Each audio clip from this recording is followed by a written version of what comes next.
The Portmore Parish designation being a hot topic and a date set for you to really come and update or report to the committee on the 31st of May. Many believed it would be practical to do an interim, and we really want to appreciate where we are with that.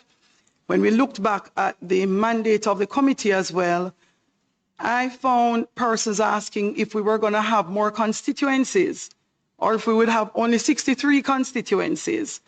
And I thought it would have also been a good inclusion for the ECJ to just lay out to us where we are and what are the implications, if any, and to answer questions from members of the committee so that we are at a place of good understanding.